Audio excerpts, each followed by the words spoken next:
It was a better showing, especially relative to Iowa, where Donald Trump really trounced the competition. But I don't think it's enough. Donald Trump won. That makes two consecutive primaries.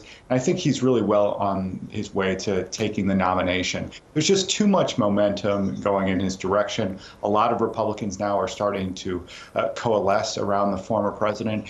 And, Nikki Haley's performance, despite better than some expected, was really the result of independent voters and even some Democrat voters crossing over to her side. To win a Republican primary, you have to appeal to the right wing, and especially as we go into South Carolina and Super Tuesday states, it's a constituency that's much more conducive to Donald Trump winning and winning by a lot. Yeah.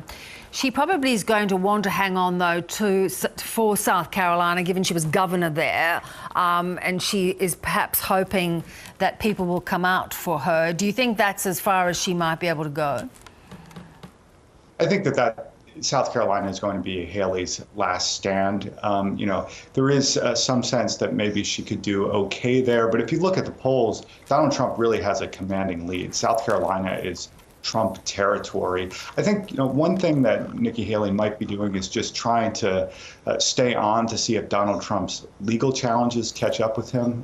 There's this sense that he might actually face a court case where there's a conviction, and then there's a scenario in which Republicans are going to be looking for an alternative. But I think that the odds of that happening are just so low. It's really why I think that the end of this primary really is nigh. Yeah.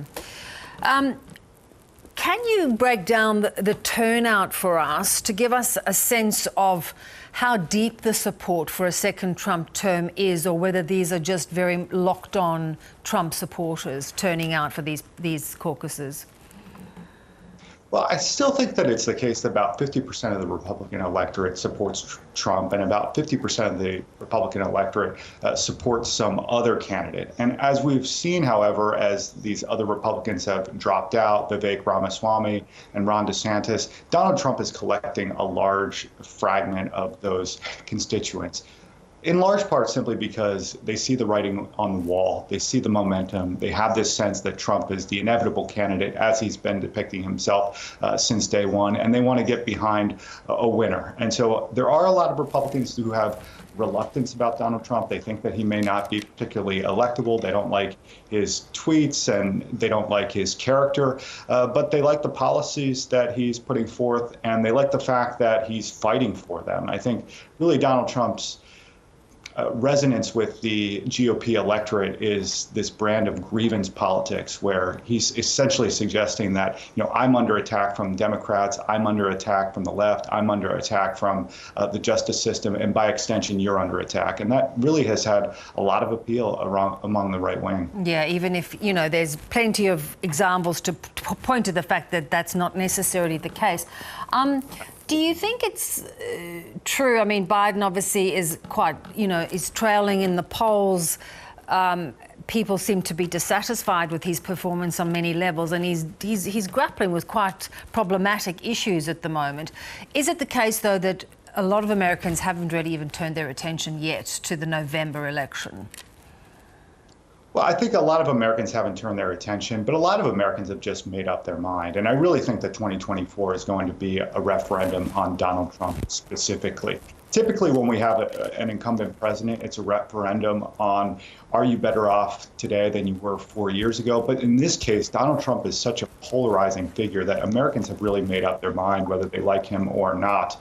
And so I think we're really in this place of post-persuasion politics. There's not a whole lot of room to persuade voters in one direction or the other. So it's largely going to be about mobilizing the bases. The problem for Joe Biden, as you suggest, is that his support is quite weak. His favorabilities overall are less than 40%. Kamala Harris, his vice president, has approvals that are even lower than that. He's really hemorrhaging young voters, which is a core demographic of the Democratic Party. He's even hemorrhaging some minority voters, in particular Black voters, who are shifting more toward Donald Trump. So I do think that Joe Biden is in some trouble. It's certainly not over. There's a long way to go between now and November, but he has an uphill battle to beat Donald Trump. Yeah. Great to talk. Fascinating times as this year's going to play out. Thanks, Thomas. Thanks, Beth.